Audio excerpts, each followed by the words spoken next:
Your kind always tries to sneak into places built for better people. The sentence cracked through the cabin like thunder. It wasn't a slip of the tongue, it was conviction. The flight attendant's voice carried the confidence of someone who had said it before and never been challenged. First class went silent. Leather seats, polished silver, murmurs of champagne, all of it froze under the weight of that phrase, "your kind." Marcus Carter didn't flinch. He'd been through this before in boardrooms, in hotels, in airports where the floor was cold and the stairs were colder. But this time was different. This time, the room the cabin belonged to him. Nicole Harris, lead flight attendant, tightened her grip on his boarding pass. "This isn't your seat," she said, voice honeyed but hollow. "We can handle this, the easy way or the right way." She tore the corner of the ticket slightly, enough to show she could. Her blue uniform gleamed under the overhead light, a costume for control. Passengers turned. One man frowned but didn't speak. Another, younger, lifted his phone halfway recording, pretending not to. A woman whispered to her husband, "He's too calm for someone being called out." Marcus's tone stayed level. "Scan it again." Nicole's laugh was short and mean. "We already did. The system says it's invalid. Happens all the time when people try to upgrade themselves." She didn't have to say more. Everyone heard the poison in the pause. The air shifted. You could feel the unease ripple down the aisle, a social earthquake disguised as etiquette. Before we continue, where are you watching from? Drop your city or country in the comments below. And if you believe in dignity and justice, hit like and subscribe. These stories spark change. And we're glad you're here. Now, back to Marcus. He had boarded quietly, in a tailored gray suit and red tie, carrying nothing but a briefcase and composure. No entourage, no watch meant to impress, no label screaming status, just quiet power, the kind that didn't need to prove itself. His seat, 2 amperes, was paid for in full under his real name, Marcus D. Carter. No upgrades, no favors. But Nicole hadn't looked at the name. She'd looked at him. "Sir," she said, louder now so every passenger could hear, "you're holding up the line. I'll ask one more time, move to coach." He met her eyes, steady. "Run my name." Mia, the trainee flight attendant at the galley door, froze. She'd seen his ticket scan green just moments ago. Verified. Paid. Perfect. But Nicole's word overruled facts. It always did. Marcus turned slightly, his voice lower but sharper. "If I move now, I'll be letting you believe this is normal." Nicole smirked. "It is normal." A hush rolled through the cabin. The cruelty in her tone was naked, unvarnished. Someone muttered, "Did she just say that?" A phone camera clicked. Marcus inhaled, once calm, deliberate. "Then maybe it's time to change what normal looks like." The way he said it wasn't a threat. It was a promise. The kind that didn't need volume to carry. The cabin lights flickered faintly as the door sealed.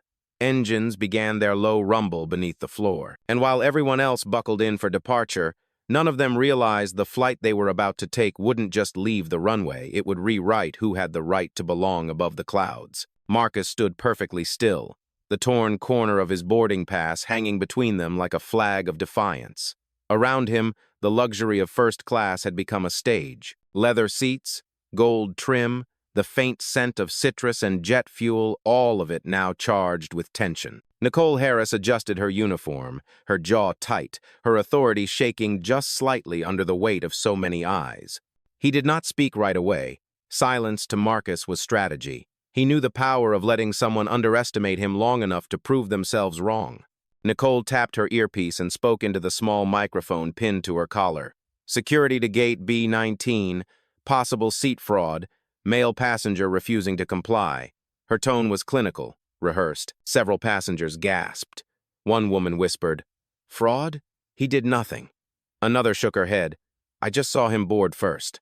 From the rear of the cabin, Mia, the trainee, stood frozen. She wanted to speak, but fear anchored her in place. She knew the truth. She had seen his name verified on the screen, but Nicole's voice always carried more weight than facts. Marcus finally moved, slowly retrieving his phone from his inside pocket. "Are you calling someone?" Nicole asked, her tone defensive now. "Yes," Marcus replied evenly. "Someone who can verify what your system clearly cannot." The murmur through the cabin thickened. A man near the aisle leaned toward his wife and whispered, "He is too calm.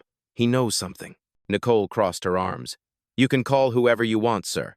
It will not change the fact that you are in the wrong seat. Marcus' voice did not rise. The wrong seat, he said quietly, is what people like you create for others like me. Nicole's expression hardened. Do not make this about race. It became about race the moment you said my kind. His voice was soft, but it filled every inch of air between them. The pilot, Captain Daniel Pierce, stepped out from the cockpit. His tone carried the same quiet arrogance. What seems to be the issue? Nicole replied quickly. Passenger claims this seat belongs to him. System shows invalid ticket. I have requested removal. Marcus turned toward the captain. Would you like to see proof? Daniel looked him over once, from the worn leather briefcase to the calm stance. Sir, you need to move to economy before we delay the flight. Marcus held up the boarding pass, its torn edge still visible. This pass was issued by your company, paid in full. Seat 2A. Daniel exhaled, tired, impatient. Sir, we have elite clients boarding. Please cooperate. Elite, Marcus repeated. That word travels fast when you think it excludes people who look like me.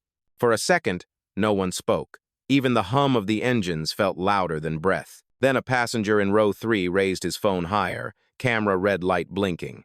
Another followed. Nicole hissed, Put those away. This is airline business. Marcus's gaze shifted toward the camera, then back to her. No, he said. This is America's business. The words settled like a verdict, and though security was on its way, something far greater was already approaching accountability at 30,000 feet. The aisle had become a border, invisible but absolute. On one side stood Marcus, composed and silent. On the other stood authority, wrapped in uniforms and assumption. Nicole Harris kept her posture firm, though the tremor in her hands betrayed her calm. Captain Daniel Pierce folded his arms, using his height like a weapon. Last chance, sir, Daniel said. You can avoid embarrassment if you just take your correct seat. Marcus met his eyes. Embarrassment is not what happens when someone stands their ground. It is what happens when power reveals its ignorance. Nicole scoffed. Big words for someone about to be escorted out. The cabin door opened with a metallic hiss. A security officer in a dark navy uniform stepped in, her badge glinting under the overhead light. What seems to be the issue? She asked. Nicole wasted no time. Unauthorized passenger in first class, possible ticket fraud, refusing to comply. The officer turned to Marcus. Sir, is that true? He handed her his torn boarding pass. Seat 2A, he said. Paid in full. You can check the barcode against your own system. She scanned it on her handheld device. The screen blinked green, valid. But before she could speak, Nicole cut in sharply. Those scanners misread sometimes. We have had technical issues all week. The officer frowned, uncertain. The tension grew thicker. Passengers murmured louder now, their whispers no longer polite but pointed. One man said, if it was someone else, they would not be treating him like this. A woman near the window added, they just do not see who he really is. Marcus stayed still, his voice even. I do not need you to see who I am. I need you to respect what is right. Nicole rolled her eyes. Sir, you are making a scene. No, Marcus replied softly. You made it the moment you raised your voice to a paying customer. The officer hesitated. Her scanner still showed the glowing confirmation. Daniel stepped forward, trying to reassert control. We will resolve this after takeoff, he said. Please move to coach for now. Marcus did not move. His voice carried the kind of calm that draws attention because it is fearless. I am not moving anywhere. You can either fix your mistake here or explain it later to the people who sign your checks. Nicole laughed, sharp and brittle. You think you can threaten a pilot and a senior flight attendant? Marcus looked at her without blinking. No, I do not threaten. I clarify. For a moment, even Daniel faltered. The words were too precise, too deliberate, too confident to ignore. At the back of the cabin, Mia finally stepped forward, voice trembling but clear. He is right, she said. The system verified his name. I saw it with my own eyes. Nicole turned, her tone snapping like glass. Mia, do not involve yourself. But Mia kept speaking. He belongs here. You both know it. Every passenger heard her. Every phone camera captured it. Silence returned, not from peace, but from revelation. Marcus glanced toward Mia, a small nod of gratitude. Then he turned back to the captain. Looks like your system finally spoke for itself. Daniel's mouth opened, but no words came. Authority had met truth, and truth had already taken its seat. Captain Daniel Pierce's expression hardened as whispers spread through the cabin like wind through dry grass. The atmosphere was no longer controlled. It was combustible. Every movement, every breath felt recorded. Nicole Harris stood stiff, arms crossed, eyes darting toward the passengers who now openly filmed. The security officer still held her device, its green light undeniable proof of Marcus Carter's legitimacy. Yet no one moved to make it right. Marcus took one slow step forward. His calm presence filled the narrow aisle with something larger than anger authority earned, not demanded. "You see that light?" he said quietly, pointing to the officer's scanner. "That is truth trying to be heard. Are you going to silence it too?" The officer swallowed hard. "The ticket is valid," she said finally, her voice unsure but audible enough for everyone to hear. "Seat 2A confirmed." The reaction was immediate. A passenger gasped. Another muttered, "So they really were wrong." Phones lifted higher. Daniel's face flushed red. Nicole tried to recover, her tone sharp and defensive. "System errors happen. We still have procedures to follow." Marcus tilted his head slightly. "Your procedures are the problem." Nicole's nostrils flared. "Excuse me?" "Your protocol assumes guilt before truth," Marcus replied. "It is a culture, not an error." That line landed heavy. Even Daniel's posture faltered. Mia, the trainee, looked around the room, her courage growing in the silence that followed. "He is right," she said again, louder this time. "It happens all the time. We treat people differently depending on how they look." Nicole turned sharply. "You are out of line." Mia stood her ground. "Maybe, but so are you." The tension cracked like a whip.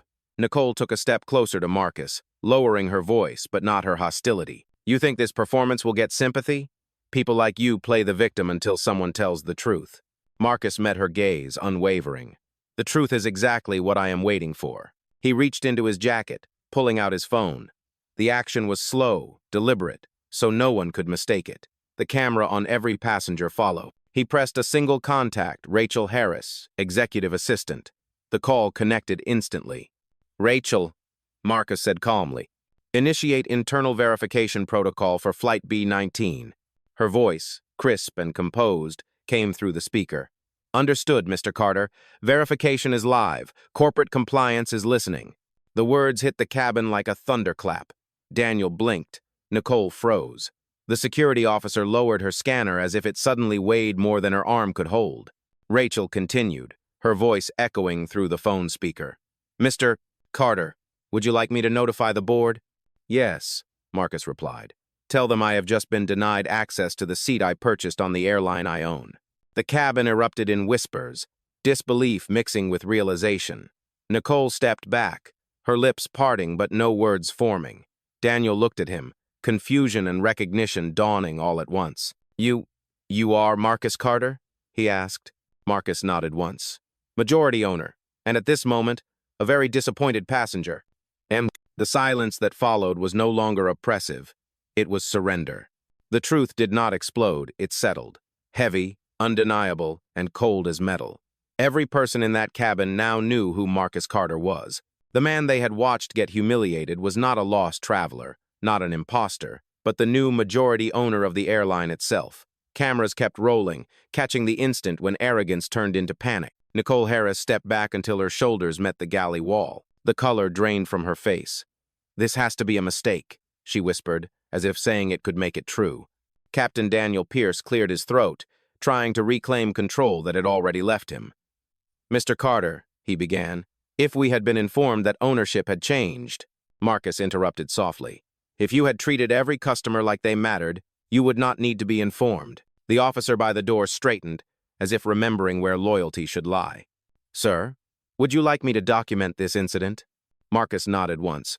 "Record everything. Transparency is the only thing that still flies straight around here." The passengers murmured, agreement rippling through the rows. One woman in business attire called out, "We all saw what happened." Another added, "She said, 'You're kind,' that is on camera." The energy in the cabin shifted again. This time not with tension, but with collective outrage. Nicole's voice cracked when she spoke. "Mr. Carter, I did not know." "That," Marcus said quietly, "is exactly the problem." He lowered his phone, still on speaker. Rachel's voice came steady through the line. Mr. Carter, corporate compliance has confirmed the report. Would you like to initiate disciplinary review now or upon landing? Now, Marcus said. They should hear the consequence of their choices while the memory is still fresh. Nicole shook her head, disbelief in every motion. You cannot just... But Rachel's voice cut through, calm and final. Effective immediately, Nicole Harris and Captain Daniel Pierce are suspended from duty pending investigation for misconduct and violation of discrimination policy. Their access codes are revoked. At that exact second, the crew's smart ID badges blinked red. The lockout tone chimed 3 times a sound designed to confirm authority transfer. The effect was instant. Nicole's hand trembled as she looked down at the small screen that had just betrayed her. Daniel opened his mouth, searching for words that would not come. He looked at Marcus, the authority in him gone. I never meant for this. Marcus stopped him with a look. Intent does not undo impact. Behind them, passengers began to applaud. Not loud, but steady. The kind of applause born from relief, from witnessing justice finally balance itself. Mia stood quietly by the galley door, eyes wide, a faint smile breaking through the shock. Marcus finally took his seat in 2A. He set the briefcase beside him, fastened his seatbelt, and looked straight ahead. His voice was low, but every microphone on every phone caught it clearly. I did not come here to prove who I am, he said. I came here to remind them that respect is not assigned by class, by color, or by cabin. The engines hummed again, ready for takeoff. But the real ascent had already begun, one built not from altitude, but from dignity reclaimed. For a long moment, the cabin remained suspended between disbelief and awe. Every passenger felt it the weight of consequence hanging in the recycled air. The applause faded into quiet respect, the kind that does not need volume to feel powerful. Marcus Carter sat back in his seat, his presence alone now redefining the space around him. The first-class attendant lights blinked amber, signaling the crew transition. 2 replacement attendants entered from the jet bridge, their eyes scanning the scene with a mixture of confusion and unease. They had been briefed mid-boarding but not prepared for the storm they were walking into. The security officer, still standing near the aisle, cleared her throat. Mr. Carter, do you wish to proceed with takeoff? The situation is under control. Oh. Marcus looked toward the cockpit where Captain Daniel Pierce still lingered, frozen in the realization of his own downfall. Under control, Marcus repeated softly. Yes, I believe it finally is. He turned his gaze toward Nicole Harris. She was seated now, silent, her badge blinking red every few seconds, a visual reminder of what she had lost. Her earlier confidence had vanished, replaced by the quiet tremor of regret.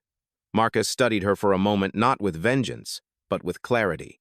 When I was 16, he said, his voice carrying through the cabin, I was told I did not belong in a private lounge at the airport. The man who said it wore the same uniform you wear now.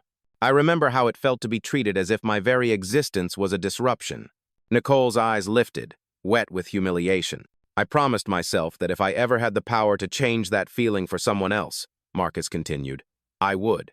That is why I built this company.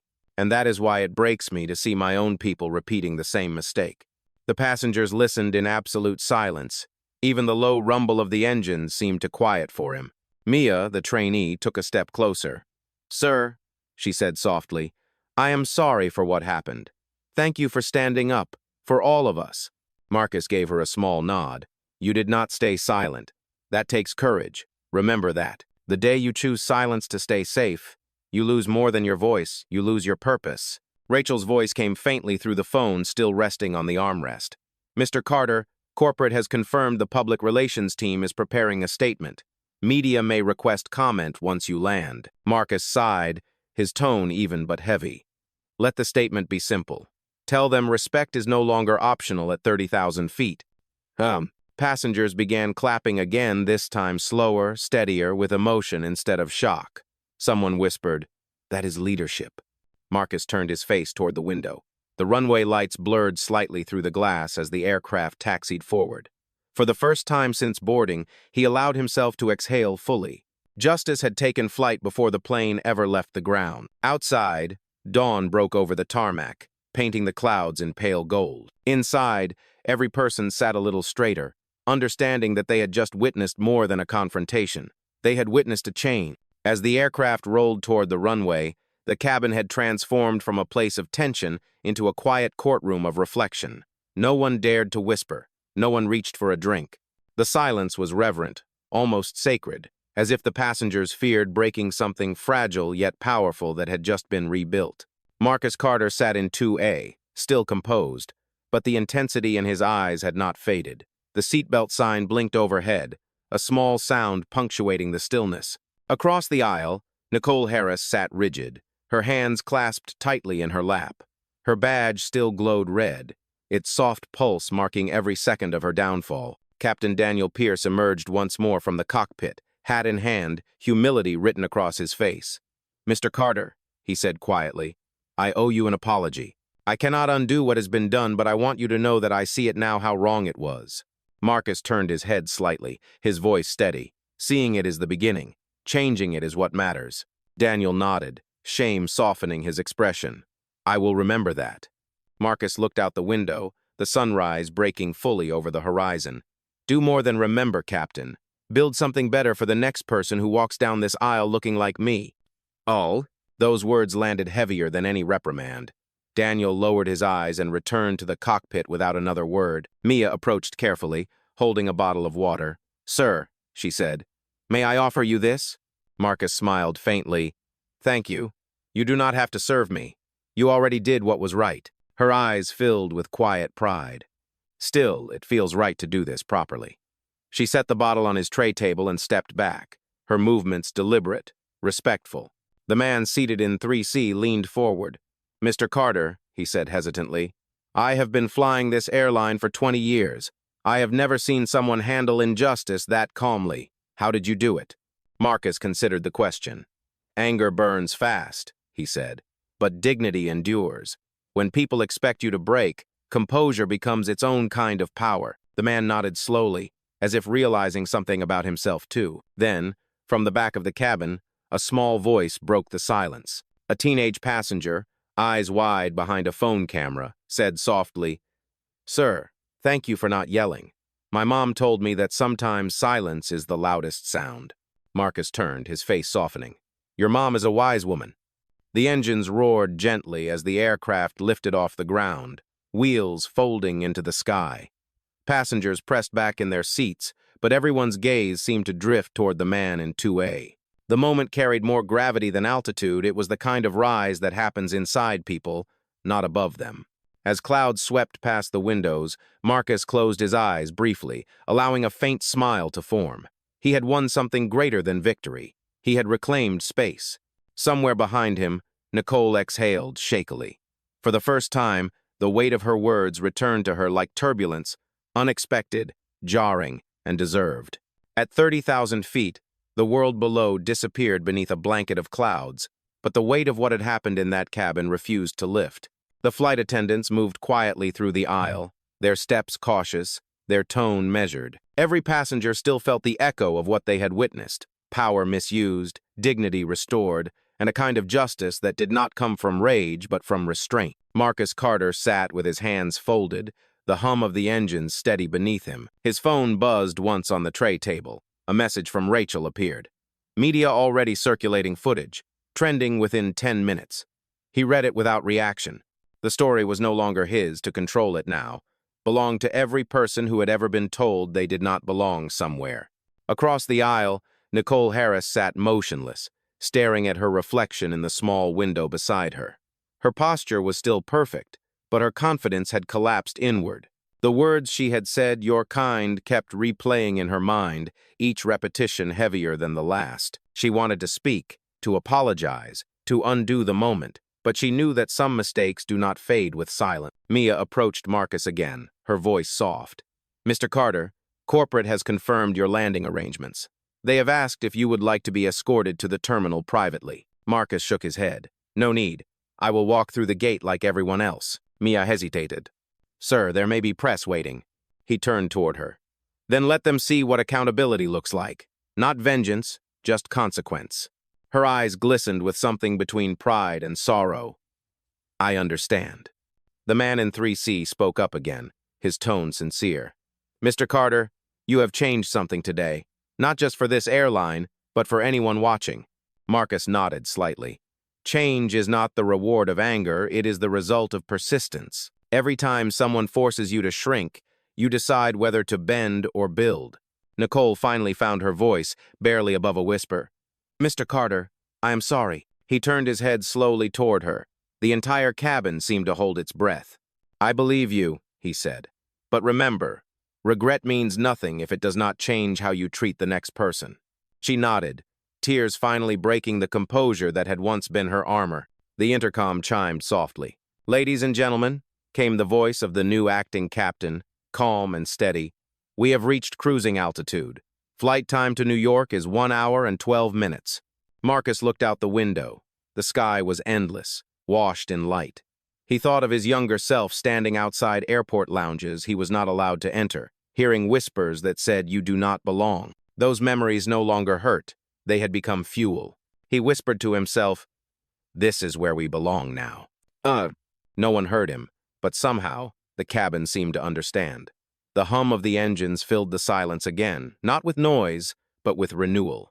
Justice carried quietly through the clouds. The clouds outside shifted from silver to gold as sunlight broke through, painting the cabin in a quiet brilliance. Marcus Carter leaned back slightly, eyes focused on the horizon. For the first time since the confrontation began, the space around him felt balanced. No tension, no hostility. Only truth settled in the air like steady gravity. Passengers had relaxed, but no one had forgotten. They glanced toward him not with curiosity anymore, but with respect. The energy had changed. The narrative had changed.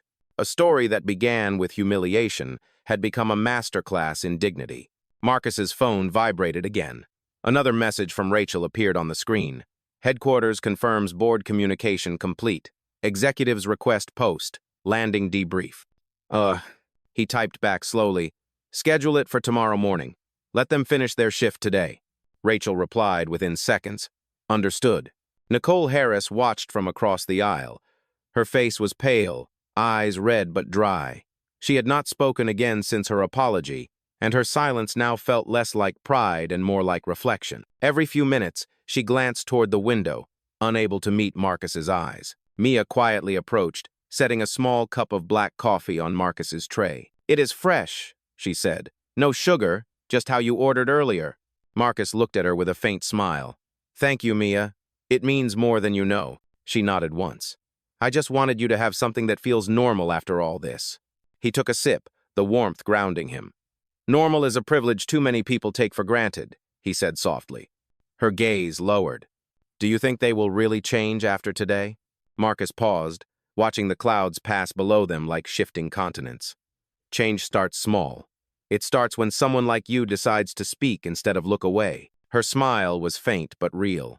"Then maybe today was worth it." "It was," Marcus said. "Every moment of discomfort becomes history when it moves us forward." A man seated 2 rows behind spoke suddenly, his voice strong and sure. "Sir, I just want to say, I was silent at first. I should not have been. I saw what happened and I froze. I will not do that again." Marcus turned slightly, meeting the man's eyes. "Silence protects the wrong side of history. The next time you see injustice, do not freeze, move." The man nodded, visibly moved. Around him, other passengers murmured in agreement. The hum of the engines deepened as the aircraft began its descent. Outside, the clouds thinned, revealing the glint of a river far below. The city waited ahead, bright and alive. Marcus placed his phone face down and rested his hand on the briefcase beside him. Inside were the documents finalizing his acquisition of the airline, papers that symbolized years of struggle turned into authority. But the real power, he thought, was not written in ink, it was earned in moments like this. The captain's voice came over the intercom, measured and respectful. "Ladies and gentlemen, we have begun our descent into New York. On behalf of the airline, we thank you for your patience today." Marcus looked out the window once more, his reflection framed by sunlight and sky. "Patience," he murmured, "has never been weakness. It has always been strength waiting for its moment." The aircraft began its slow descent through the morning haze, the skyline of New York emerging like a promise ahead. Inside the cabin, every passenger sat upright, still aware they had witnessed something larger than a flight delay. The atmosphere carried the weight of quiet revelation. Nicole Harris finally spoke, her voice barely audible. "Mr. Carter, I do not expect forgiveness. but I want to learn from this. Marcus turned his head slightly, his expression calm but deliberate. Learning begins when listening replaces pride, he said. You cannot erase what happened here, but you can choose what happens next. She nodded slowly, her shoulders sinking with the release of pretense. I will remember that. Mia, standing by the galley, looked toward Marcus with quiet admiration. Sir, thank you for showing us what leadership really looks like. Marcus replied, Leadership is not about being followed. It is about standing still when the world expects you to step back. The city lights grew brighter beneath them, like constellations flipped upside down. Passengers remained hushed, their faces thoughtful. The man from 3C whispered to his wife, This will be one of those stories people tell for years. Marcus rested his hand on the armrest, feeling the vibration of the landing gear lowering beneath them. Let them tell it, he said softly. Maybe it will remind someone else that silence does not protect you, it only delays the truth. The wheels touched the runway with a soft thud. Justice had landed. For the first time, everyone on that flight understood exactly what he meant. The wheels screeched against the runway, then steadied. A ripple of relief swept through the cabin, but it was not just the relief of landing. It was something deeper, like exhaling a truth that had been held too long. The aircraft slowed, engines humming low, sunlight pouring through the windows. Marcus Carter unbuckled his seatbelt slowly. Around him, the passengers waited, hesitant to stand until he did. It was not out of fear, it was respect. Nicole Harris stayed seated, her eyes fixed on the floor. The red light on her badge no longer blinked. Her authority, once sharp as glass, had dimmed into quiet humility. The captain's voice came through the speakers, steady but subdued. Ladies and gentlemen, welcome to New York. We thank you for your patience and understanding today. Patience and understanding, two words that now meant something completely different to everyone in that cabin. As the plane taxied toward the gate, Marcus reached for his phone. Rachel's voice came through immediately. Mr. Carter, ground operations confirmed your arrival. The press is waiting outside the terminal. Do you want a private exit? Marcus looked down the aisle at the people who had watched everything unfold. The businessman in 3C, the young trainee Mia, the passengers who had chosen silence and then found their voices. He answered calmly, No, Rachel, open the main gate. I am walking out with everyone else. There was a short pause. Then Rachel said softly, Understood. The plane stopped. The seatbelt light turned off. The chime sounded. Marcus stood. The passengers followed, their faces open, some smiling, some solemn. Nicole hesitated, then rose to her feet, eyes glistening. Mr. Carter, she said, her voice trembling, thank you for not humiliating me the way I humiliated you. Marcus met her gaze. I do not need to humiliate anyone, he said. You already saw the mirror. She nodded, silent tears tracing her cheeks. He stepped into the aisle, briefcase in hand. The world outside the door was waiting, flashing lights, cameras, and questions. But inside, for a fleeting second, the cabin felt transformed not as a place of hierarchy, but as a place of reckoning. As Marcus walked toward the exit, every head turned to watch. No announcement followed, no applause. Just the quiet recognition that this was not the story of a man being served justice. It was the story of a man becoming it. The door of the aircraft opened with a hiss, letting in the sharp morning air and the sound of cameras flashing from beyond the gate. Marcus Carter stepped forward, his shoes touching the jet bridge with the calm certainty of a man who knew exactly who he was. Behind him, the passengers followed slowly, some holding their phones but not to film to remember. Reporters shouted questions from the terminal corridor. Mr. Carter, what happened on board? Will there be firings? Are you pressing charges? Marcus did not stop walking. His voice carried through the hum of noise, measured but powerful. This was not about one flight, he said. It was about every door that is closed on someone because of what they look like. We are not pressing charges, we are pressing change. The words silenced the chaos for a moment. Microphones lowered. Even the cameras seemed to hesitate. He reached the terminal floor where the morning light streamed through glass panels, spilling over the crowd. Nearby, Mia stood at the edge of the gate, still in her uniform, hands clasped together. She looked at him with quiet gratitude. Marcus nodded once toward her, a gesture that said everything. Courage had been noticed, and it mattered. Nicole Harris appeared a few paces behind, escorted but not shamed. The crowd recognized her instantly. A few people whispered. A few frowned, but no one jeered. Her punishment had already been served in the silence of her own realization. Marcus turned to face the cameras one last time. "Today was not a victory for me," he said. "It was a reminder that dignity has no class, no cabin, and no color. It belongs to everyone who demands it without shouting for it." He paused, scanning the faces around him, the travelers, the journalists, the employees in uniform watching from a distance. "I did not need to record what happened," he continued, "because I am the record. I am the result of every time someone tried to make me smaller." The flashbulbs erupted again, brighter this time, but the moment no longer belonged to them. It belonged to the silence that followed, a silence filled not with fear, but with understanding. Marcus walked forward through the terminal, unhurried, dignified. Each step echoed with the sound of change taking root. Justice had not shouted today. It had simply stood, spoken softly, and been heard.